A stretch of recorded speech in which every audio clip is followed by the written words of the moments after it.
nos guíe, nos dirija, que sea verdaderamente Él el que tenga algo para nosotros, que no solo toque nuestros corazones, sino que renueve nuestras fuerzas y nos dé ánimo para continuar. Vamos a orar. Sí, bendito Padre Celestial. Cuando nos acercamos a ti, Señor, y vemos tu tremendo amor, Señor.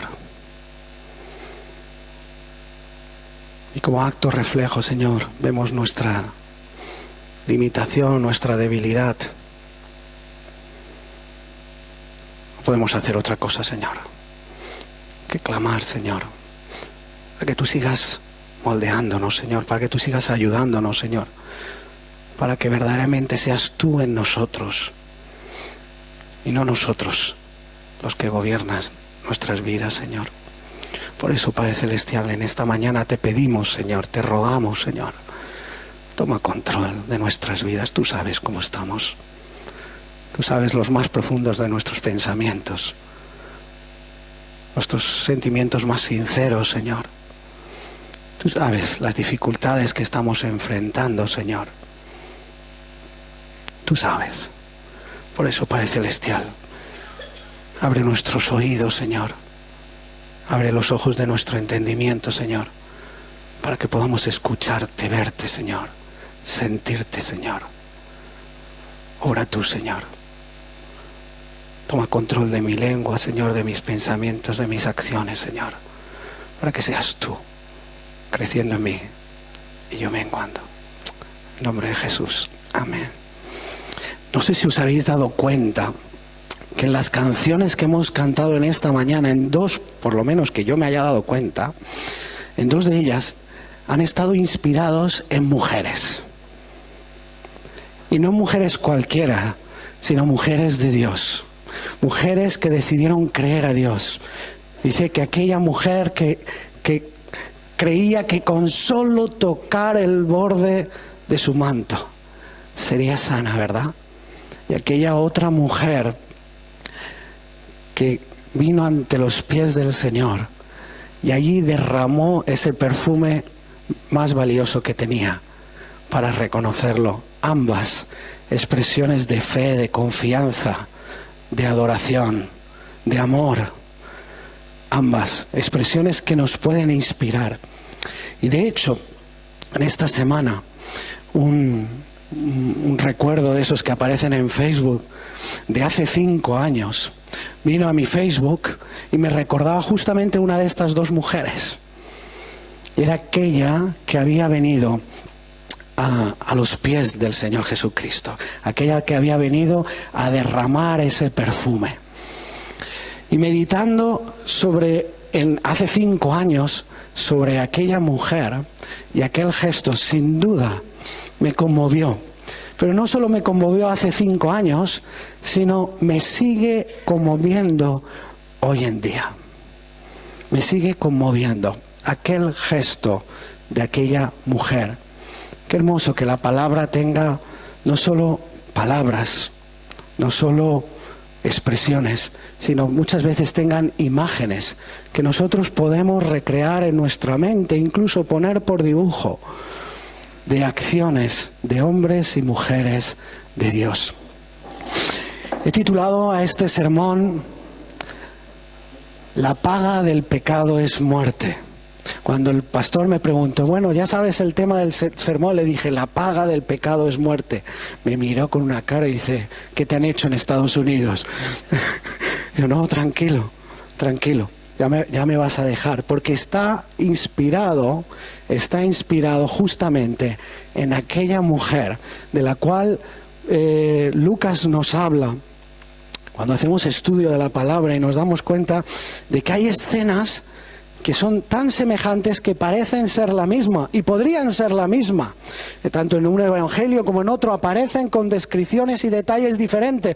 Normal, porque los evangelistas cada uno, cuando ven o escucharon la historia de Jesús, trataron de poner por escrito aquellas cosas que más le impactaron. No sabemos si esta mujer de Lucas es la misma mujer de la cual nos habla Juan, Marcos y Mateo, y a la cual pone nombre María, la hermana de Marta, ¿recordáis? Hermana de Lázaro.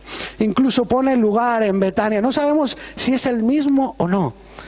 Lo que sí que sabemos es que Lucas no nos dice ni dónde ni quién, pero sí que nos muestra todo el centro de atención en un gesto que me gustaría que hoy pudiéramos meditar y que hoy pudiéramos prestar atención.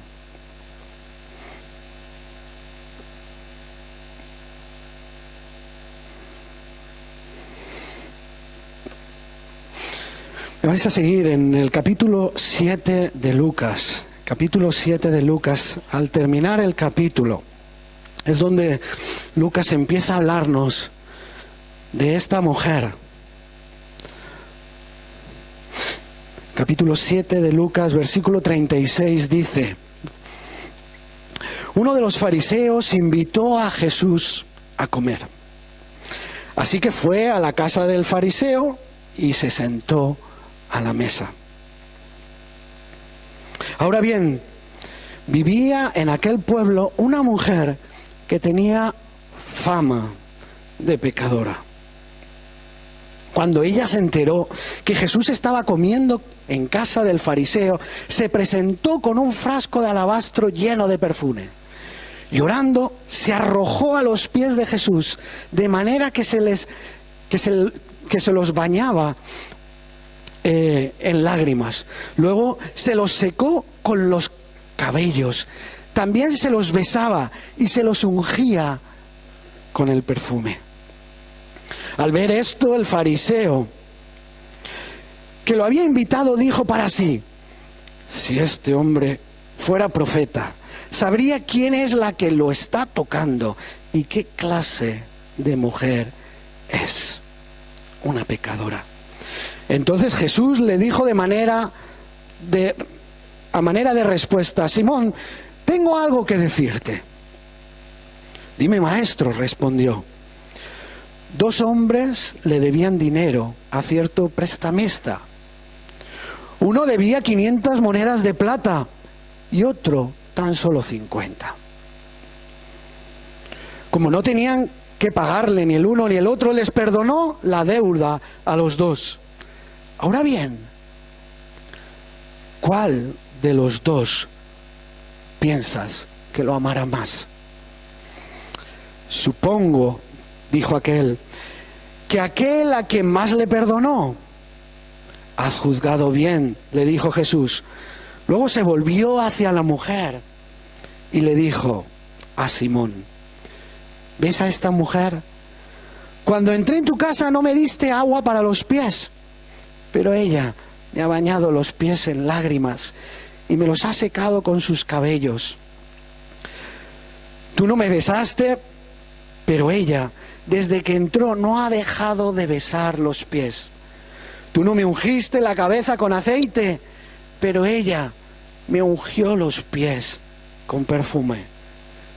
Por esto te digo, si ella ha amado mucho, es que sus muchos pecados le han sido perdonados. Pero a quien poco se le perdona, poco ama. Entonces le dijo Jesús a ella: tus pecados quedan perdonados. Los otros invitados comenzaron a decir entre sí: ¿quién es este que hasta perdona pecados? Pero Jesús siguió diciéndole: tu fe te ha salvado. Vete en paz.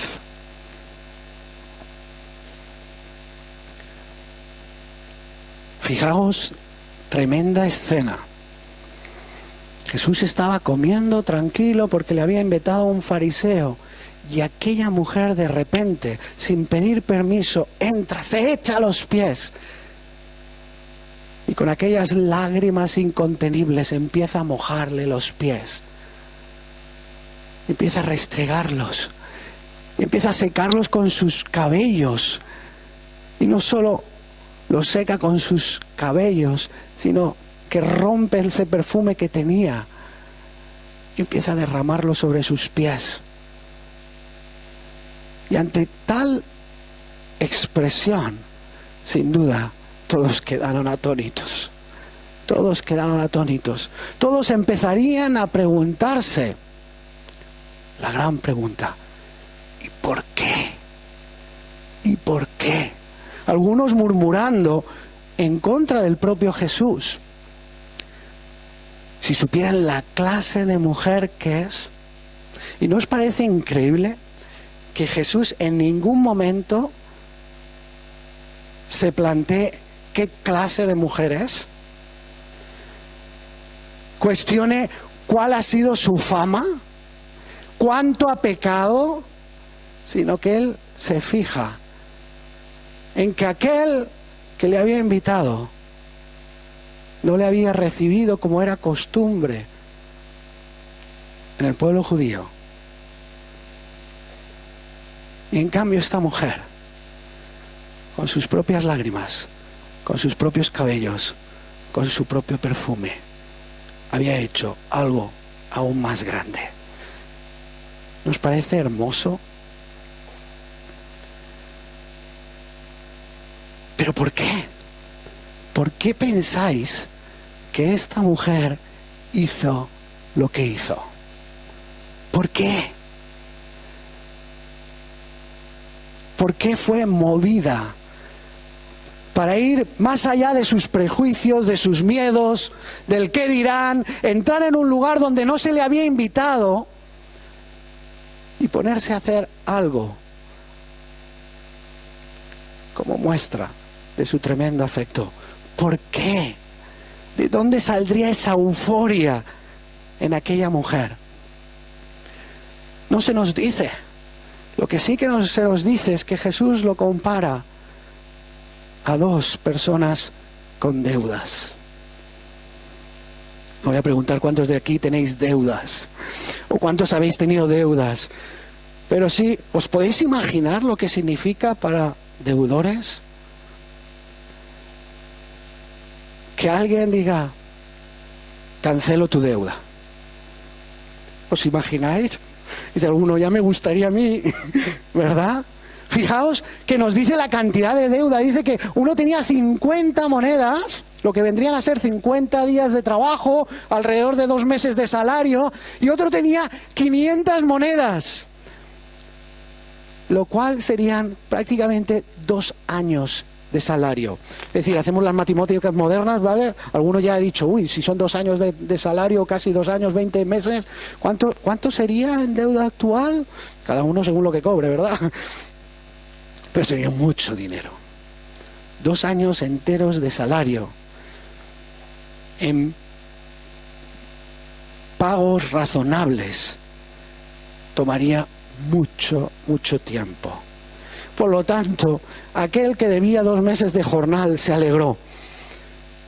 Pero aquel que debía más de 2 años de jornal se alegró y más. Normal. Y Jesús, que era muy sabio, le decía al fariseo: ¿fijáis? Dice: no te voy a dar la respuesta yo del por qué, me la vas a dar tú.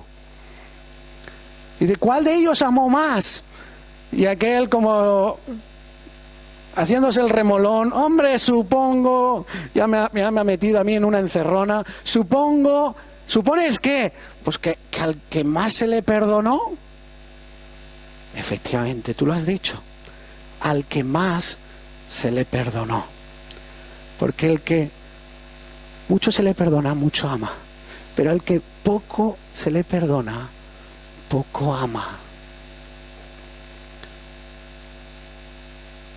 Porque dijo lo segundo: el que poco se lo perdona. Luego retomaremos esta idea. Porque ¿acaso el Señor perdona poco o perdona todo? Luego volveremos.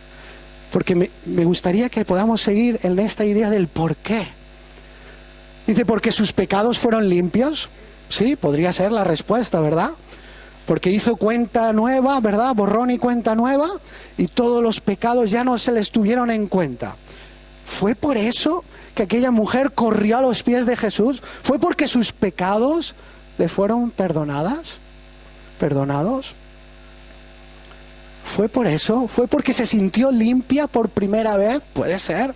Algunos especulan si esta mujer era prostituta o estaba enferma. Lo cierto es que no lo sabemos. Lo que sí que sabemos es que algo vivió y ocurrió que le movió. ¿Fue eso? ¿Que se sintió limpia de enfermedad o limpia de aquella vida que le había quitado todo ápice de dignidad? ¿Fue por eso? ¿Fue por eso? ¿Qué pensáis? Yo creo que podría ser por eso y por mucho más. Fijaos que esta mujer muy probablemente era una mujer judía. ¿Por qué podemos saber eso? ¿Podemos especular eso? Pues muy fácil. Porque Lucas, si algo destacaba el evangelista Lucas, era en el detalle, en la precisión. Y cómo él describía de dónde venían la procedencia. ¿Recordáis la mujer en el pozo? ¿De dónde era? No lo dijo Lucas, ¿verdad? Es decir, si Lucas hubiera querido decirnos esta mujer no era judía, no lo hubiera dicho, pero no solo por eso. Fijaos que esta mujer sabía exactamente los ritos de lavamiento de pies o purificación, porque se iban a preparar para la comida y tenían que purificar sus manos, ¿no? Se tenían que lavar las manos. Pues en el proceso de purificación de los judíos tenía, pues eso, el lavar los pies, secarlos, incluso ungir a aquellas personas que representaban un poco digamos, la razón de esa celebración o cena especial. Esta mujer lo conocía, por lo tanto, muy probablemente era judía. Y si era judía, conocía las Escrituras. Si era judía, conocía las Escrituras, a pesar de ser mujer. Pues no sé si sabéis o os acordáis de que en el templo las mujeres no podían estar ahí en medio con todos los hombres. Tenían que estar en el gallinero para poder estar en las oraciones y posiblemente para poder escuchar algo de la palabra. Esa palabra que los hombres tenían que repetir una y otra vez hasta poder memorizar cada uno de los textos. ¿Os imagináis memorizando los textos del Antiguo Testamento? ¿Sí? Empezamos por el Génesis, pasamos por el Éxodo, nos encontramos con el Levítico. Yo tengo un amigo que empezó a leer la Biblia y dice: Josué, yo lo intenté. Yo cogí el libro y digo, esto es un libro, yo no creo, no soy cristiano, pero empecé a leer, dice, pasé Génesis, Éxodo casi no lo pude acabar, pero Levítico se me atragantó. ¿Os imagináis tener que memorizar todos los versículos? Algunos dirían, hombre, yo ya he memorizado preciosos salmos, ¿verdad? Pero no he dicho solo los salmos, he dicho todos los versículos. ¿Os imagináis? ¿Sí? Textos como este: ciertamente viene el día ardiente como un horno, y todos los soberbios y todos los que hacen maldad serán estopa. Aquel día que vendrán los abrasará, dice Jehová de los ejércitos, y no los dejará ni raíz ni rama. Mas para vosotros, los que teméis mi nombre, nacerá el sol de justicia, y en sus alas traerá salvación. Isaías, Joel, Ezequiel, Amós, Malaquías, Sofonías, los salmos, las lamentaciones, muchas hablan del juicio final. Y estoy seguro que esta mujer sabía del juicio final. Y como todos en aquel momento y en este momento se harían una idea de cómo sería el juicio final, cuando Dios venga y empiece a rendir cuentas de todas nuestras acciones. Una y otra vez se repite en la Escritura. En mi devocional estoy leyendo Isaías. Y cuando pasas capítulo tras capítulo con el juicio de las naciones y cómo el Señor va a tener en cuenta a cada uno por sus acciones y sus actitudes, sin duda, algunos tienen tentación de pasar las páginas rápido. Yo estoy convencido de que esta mujer, que había crecido en medio de una cultura, era consciente que la paga del pecado es muerte. Dice el texto de Sofonías: cercano está el día grande de Jehová, cercano, muy próximo, amargo será el clamor del día de Jehová, hasta el valiente allí gritará, día de ira aquel día, día de angustia, día de aprieto, día de alboroto, día de asolamiento, día de tinieblas, día de oscuridad, día de nublado, día de entenebrecimiento, día de trompeta y alarido sobre las ciudades fortificadas, sobre las altas torres. Llenará de tribulación a los hombres, y ellos andarán como ciegos, porque pecaron contra Jehová. Su sangre será derramada como polvo, su carne como estiércol. Buscad a Jehová todos los humildes de la tierra, los que pusisteis por obra su juicio. Buscad justicia, buscad mansedumbre, quizás seréis guardados en el día del enojo de Jehová. Esto pasa como todo, ¿no? Cuando uno está en un lado de la escena, casi a veces se olvida de lo que hay en el otro lado. Pero cuando uno se sabe que está en el otro lado y sabe lo que las Escrituras dicen una y otra vez, y las Escrituras dan detalle, que no va a ser un día agradable para algunos, que iba a haber crujir de dientes. El que se sabe que eso es su futuro, imagino que haga lo que haga, no se le puede olvidar. El juicio final. Yo cuando estaba meditando sobre estas escrituras, y el Señor dice, bueno, vamos a predicar de esto. ¿Sabéis lo que me nacía? Digo, no, Señor, eso que lo predique otro. Eso que lo predique el pastor Elías, ¿verdad? Porque, entre otras cosas, a mí no me gusta pensar en estas cosas. No me gusta pensar en los últimos tiempos, no me gusta pensar en el infierno, no me gusta pensar en la condenación de muchos, no me gusta. Quiero pasar directamente al cielo, quiero pasar directamente a la recompensa de aquello que sin duda es mucho más agradable. A veces olvidando de que todos pasaremos por el juicio, todos, porque lo dice la Escritura una y otra vez. Y yo sé que aliviaría a muchos pensar que esto es algo que tan solo es del viejo pacto, del Antiguo Testamento. ¿Sí?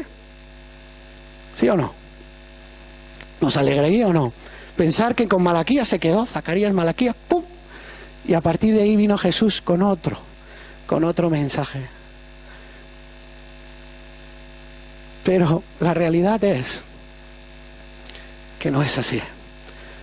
Que el juicio final, al igual que la vida eterna, es un tema principal del Nuevo Testamento. Pero por tu dureza, por tu corazón no arrepentido, atesoras para ti mismo ira para el día de la ira y de la revelación del justo juicio de Dios, el cual pagará a cada uno conforme a sus obras. Vida eterna a los que perseveraron en hacer el bien, buscan gloria y honra inmortal, pero ira y enojo a los que son contenciosos y no obedecen a la verdad, sino que obedecen a la justicia. Y podríamos seguir leyendo.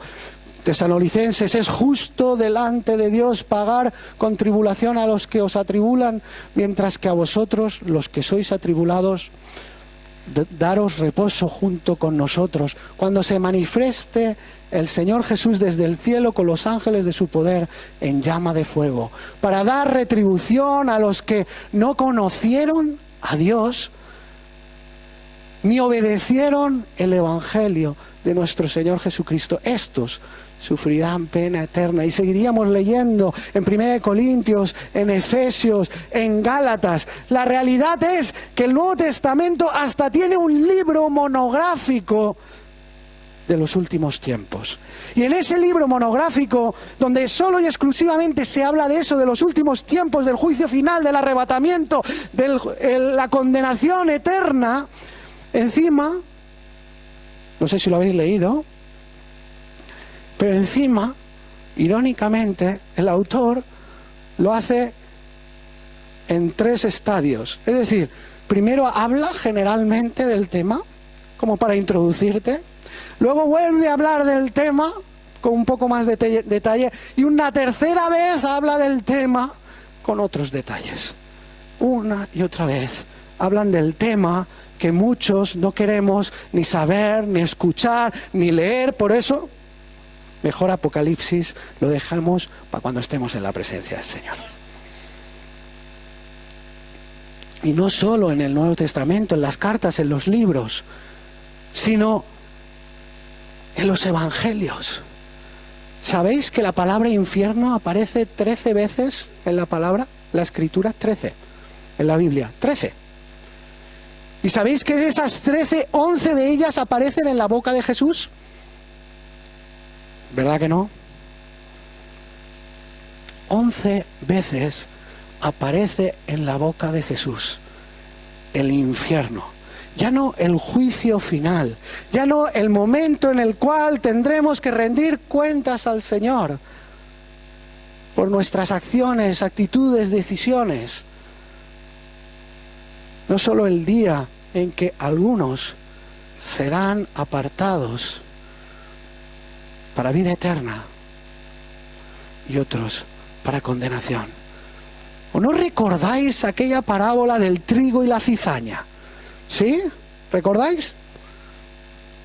Dice, entre vosotros crecen trigo y cizaña, pero no podemos sacar la cizaña ahora mismo, sino que esperaremos ¿a cuándo?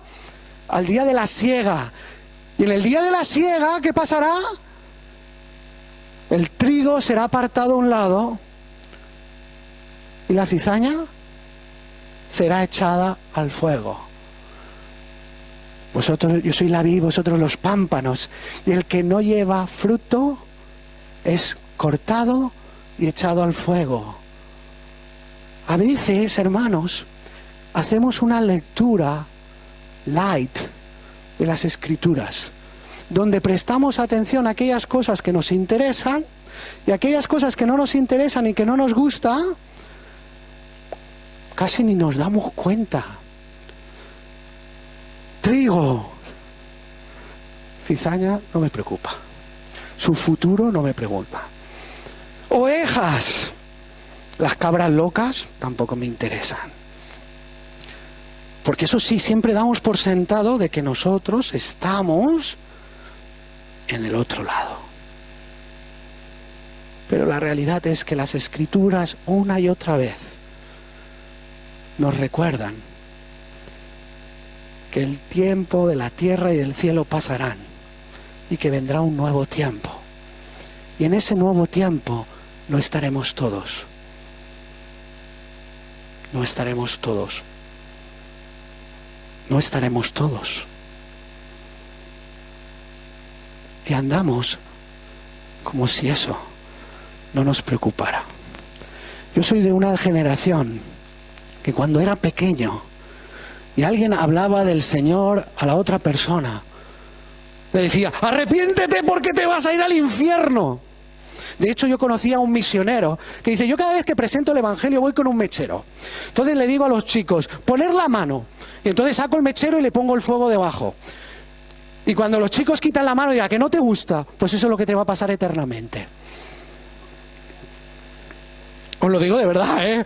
No es ficción. Esto es realidad. Cuando él me lo dijo, yo me quedé, o sea que vas quemando a los chicos con la excusa de predicar el Evangelio. Bien, interesante. Pero ¿sabéis qué?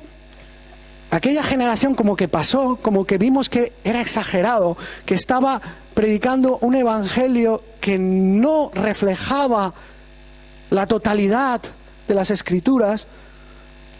Y entonces reaccionamos ante eso y pasamos a hablar del Evangelio del cielo, de las bendiciones, de la presencia en los milagros, que también es Evangelio.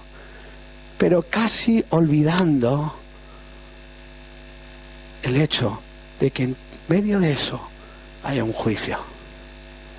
De hecho, posiblemente algunos en esta mañana se sientan incómodos y digan, me has fastidiado el día. Porque no queremos pensarlo. No queremos pensarlo. Pero ¿sabéis qué? Si lo pensamos, si reflexionamos, vamos a sentir algo. Algo va a empezar a revolucionarse. Algo va a empezar a moverse. Porque cuando uno ve no solo la parte de la película que le gusta, Josué, este me ha pegado, y el otro, Josué, este me lo ha hecho primero. No solo la película que nos gusta, sino cuando vemos todo, entonces es más fácil movernos, actuar con sabiduría. Es más fácil. Es más fácil. La Escritura habla de que hay un juicio y nosotros no podemos ignorarlo. Ahora, eso sí, bien, ahí viene la parte buena. El Nuevo Testamento no hace hincapié en medio del juicio en la condenación. No hace el énfasis. El propósito de Jesús de venir a la tierra no solo fue para mostrar que como no vivís conmigo estáis condenados. No fue tanto para prepararse para el día del juicio final donde Él juzgará a todo el mundo. No fue tanto para eso, sino que según dice Juan 3, 16 y 17, de tal manera amó Dios al mundo que se perdía, que ha dado a su hijo, hijo unigénito, único hijo, ¿verdad? Para que todo aquel que en él crea y viva en consecuencia en actitudes, decisiones y acciones, no se pierda, mas tenga vida eterna. Pero sigamos leyendo. ¿Por qué? Dios no envió a su Hijo al mundo a condenar al mundo. No lo mandó a condenar al mundo. El mundo se va a condenar solo. Pero Él no mandó a su Hijo a condenarlo, sino para que el mundo sea salvo por Él. Para que el mundo crea. Para que tenga un vicario, es decir, aquel que ponga su vida por el otro. Por eso mandó el Señor Jesús, Dios al Señor Jesús, su Hijo. Si solo fuera cuestión de perdonar los pecados, de sentirme limpio, sentirme librado, ¿para qué? ¿Para qué murió Jesús en la cruz? ¿Para qué? ¿Con venir y darnos ejemplo de una forma nueva de vivir? Y llevar sobre sí el pecado de todo. ¿Para qué morir? Si no fuera para que en el día que llegue, abogado tengamos en Cristo. Siguiente, que se lean todas sus acciones. Señoría, todas y cada una de ellas han sido pagadas. Siguiente,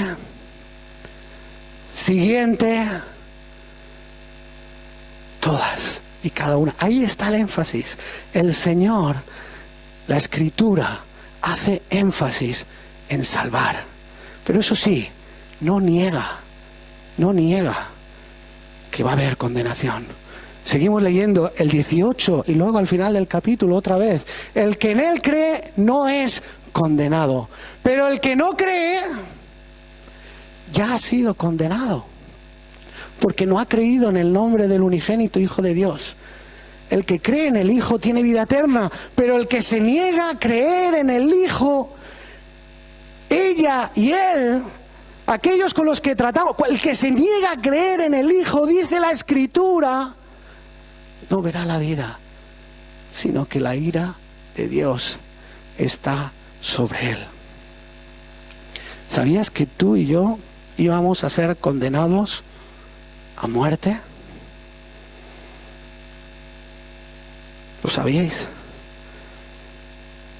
Que íbamos a sufrir eternamente porque simplemente hemos vivido como necios y necias, ignorando que Dios existe, ignorando que Dios tiene un mejor camino para nuestras vidas y pensando que lo que nosotros hagamos y digamos es lo único que cuenta, sin darnos cuenta que eso nos condenaba al infierno. El orgullo, la inconsciencia. Estando en Estados Unidos tuve la oportunidad de ver una exposición del Titanic.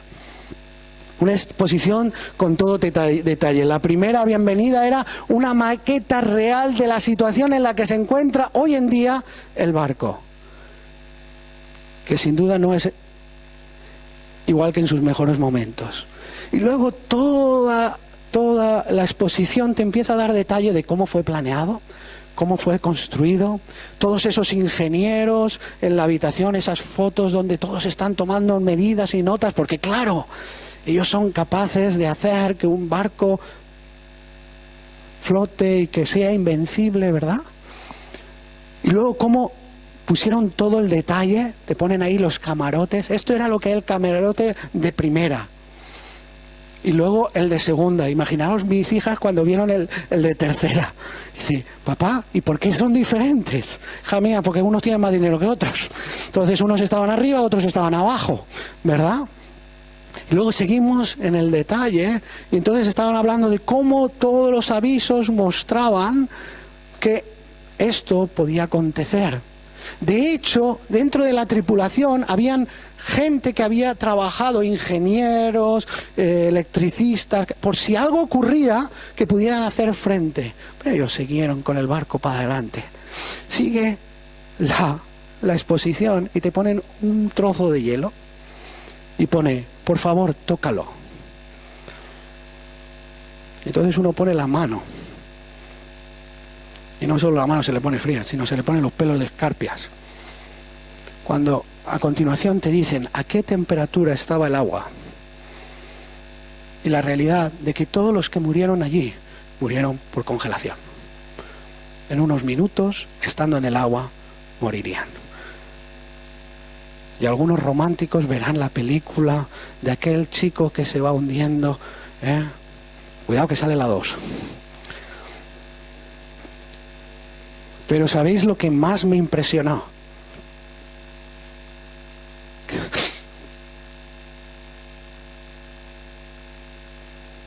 Perdón. Al salir, un muro con nombres y números. Estos son los que se salvaron. Y estos son las vidas que se perdieron. Uno que es curioso va mirando, a ver cuántos de primera clase, a ver cuántos de segunda clase, a ver cuántos trabajadores, pero el hecho es que unos se salvaron y otros se perdieron.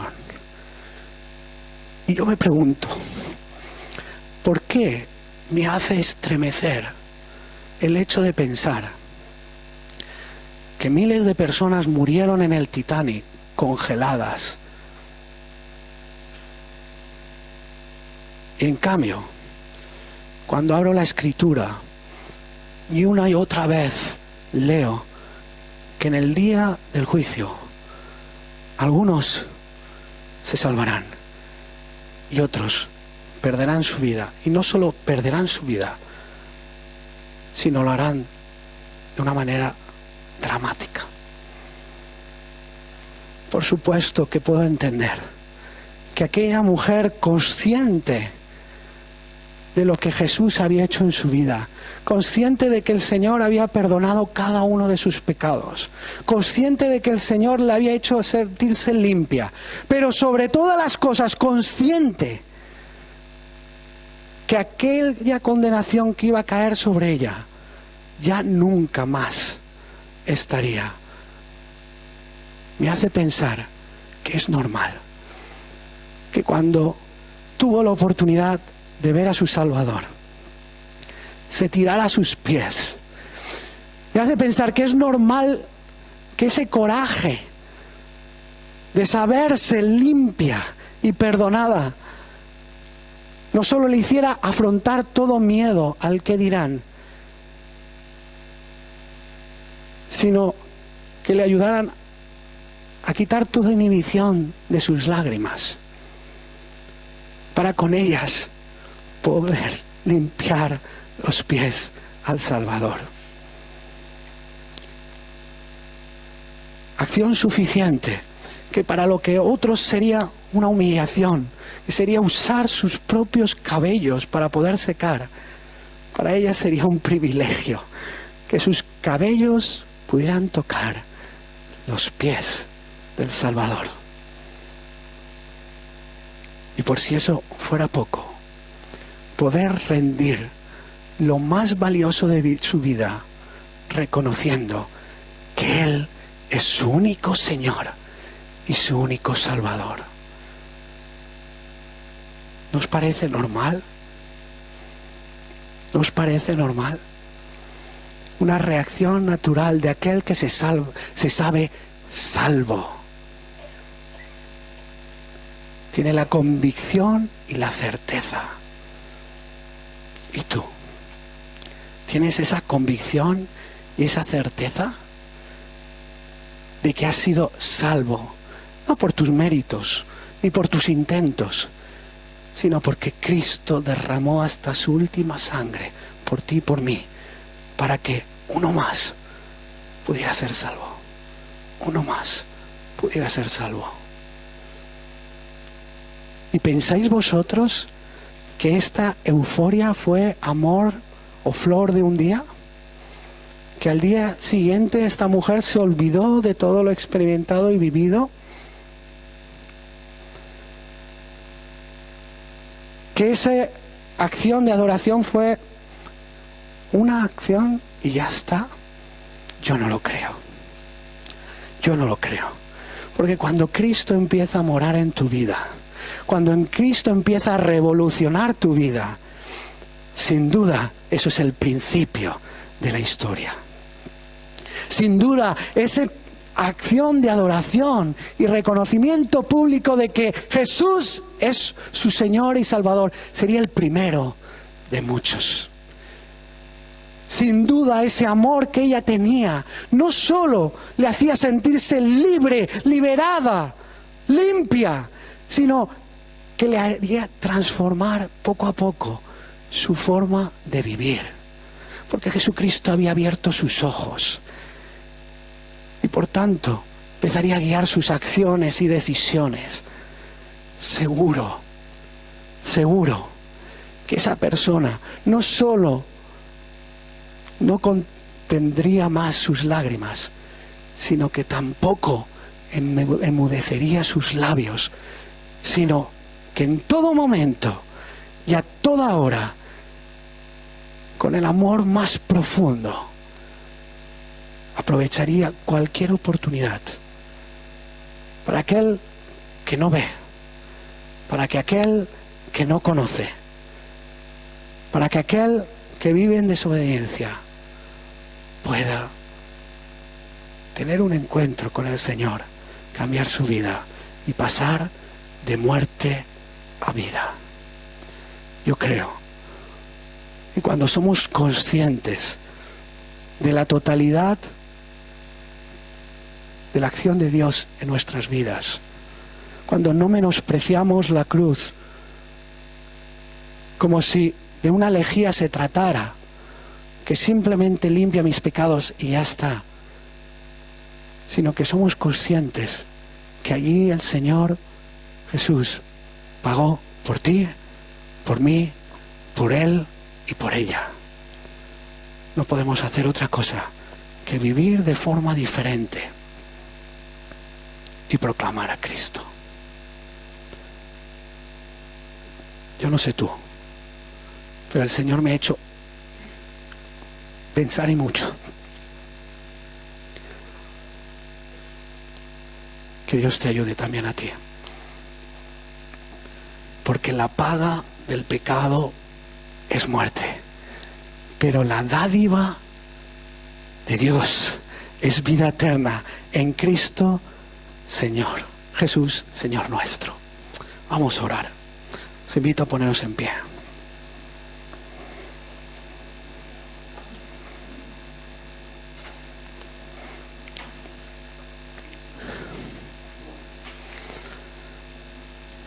Sí, Señor, gracias, gracias, gracias, gracias, gracias, Señor. Por tu infinita paciencia y misericordia para con nosotros, Señor. Gracias porque, aunque muchas veces no entendemos cada una de tus palabras o acciones, tú perseveras en completar la obra en nosotros, Señor. Oh Dios, permite, Señor, que la conciencia de sabernos salvos por tu gracia mueva no solo nuestro corazón, sino nuestros pensamientos, acciones y decisiones, Señor. Ayúdanos, Señor, a ser conscientes de que somos salvos. Pero hay algunos que todavía están en el otro lado. Ayúdanos a recorrer la distancia que nos separa, para, como decíamos la semana pasada, preparar el camino para tu encuentro. Ayúdanos, perdónanos, porque te amamos